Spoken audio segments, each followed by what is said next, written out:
Dr. Caldwell, I've seen a couple of your videos in the past, and one of them I thought was interesting that you said every cancer can be cured in 2 to 6 weeks. Can you talk a little bit more about that, and what are some of the ways that that's possible? In my experience, every cancer can be cured in 2 to 16 weeks.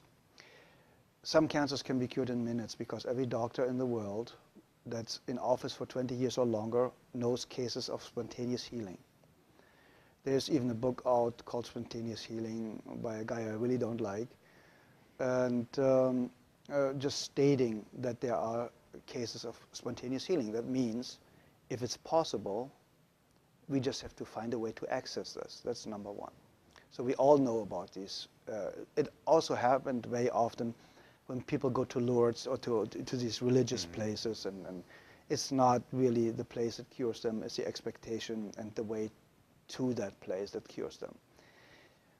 The second, you get rid of acidosis and toxemia. The second, the body gets alkaline and oxygen rich, with juicing a lot of greens like chlorophylls. Everything that's green has a lot of chlorophyll, gives the body a lot of oxygen. Getting your body alkaline with good calcium, with good nutrition, with good trace supplements, trace minerals, will help to alkalize the body. So that means the second you are alkaline, the cancer already stops. It can take a couple of days, a couple of weeks, but it stops. You get the body to a healing pH level, which the pH scale goes from 0 to 14, so 7 is neutral, and you need to be slightly alkaline. 7.36 is ideal. But in the healing phase, you should go up to 7.5. It's a little bit over-alkalizing the system. A great friend of mine, Dr. Martin in Germany, is using oxygen more step therapy, for example, where you take the blood out, get ionized oxygen, and you lead the blood back in. And you do this 12 times, and you have basically brand new blood like a newborn baby. So you already eliminated the lack of oxygen. You see the blood coming out looks like black. They put the oxygen in, and it becomes pink. And it's like legal doping. You get it, and you feel so energized, and you're so vital. And there are, we know basically with what I used, what my MDs in Europe used is vitamin C injections, intravenous vitamin C injections, 100 cc's a day, 3 times a week. That's what we used in certain cases more often. And very often, believe it or not, in my personal experience, the tumors or the cancerous growth was basically gone within a couple of days. And because vitamin C is so powerful and one of the greatest healers out there, you can fix nearly every heart problem, cardiovascular problem with vitamin C. They want to take it off the market. So it's going to become a prescription medication, and then it's synthetic and will not work anymore, like vitamin E. Vitamin E basically helps you to cure very easy and fast blood pressure problems in any way, shape, or form.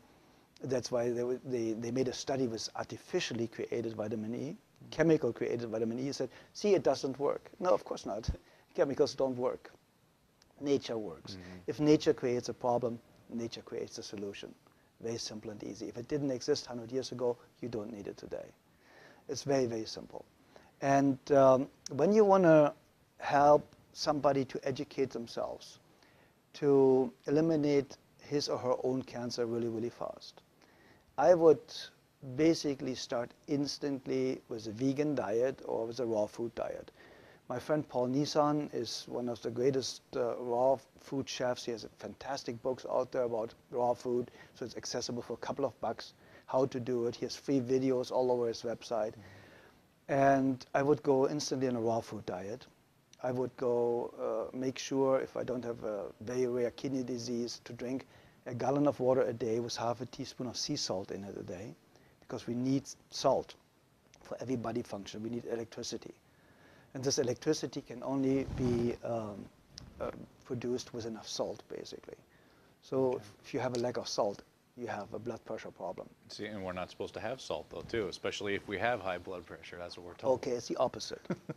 The problem is they are talking about table salt. Very often, table salt is 1/3 glass, 1/3 sand, and 1/3 salt. So the glass or the sand is scratching the arteries, and they start to bleed. So now cholesterol goes there to stop it from, make you survive, to stop it from bleeding, so that you don't bleed to death internally. So now they say the cholesterol all of a sudden is a cause of the high blood pressure because it narrows the blood ways. And that's completely absurd, because you die of not enough cholesterol. You do not die of too much. There are people with a cholesterol of 600, perfectly healthy, never been sick in their lifetime. So what do you do with a patient in a burn unit?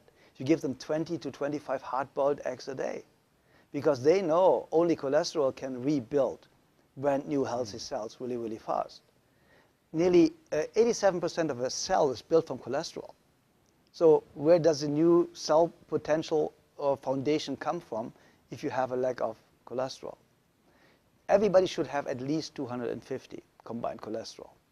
And then they tell you LDL and HDL are good and bad cholesterols. It's not even cholesterol. It's a protein that transports cholesterol. So they are too stupid to even narrow it down the right way. So if you look at the facts and if you look what they know and what they don't know, you know that Dr. Gary Null stated it, and a lot of other people. The medical profession, the medical doctor statistically has the shortest lifespan of 56 years of age, the highest abuse rate of alcohol and drugs, the highest suicide rate, only the psychiatrist is higher.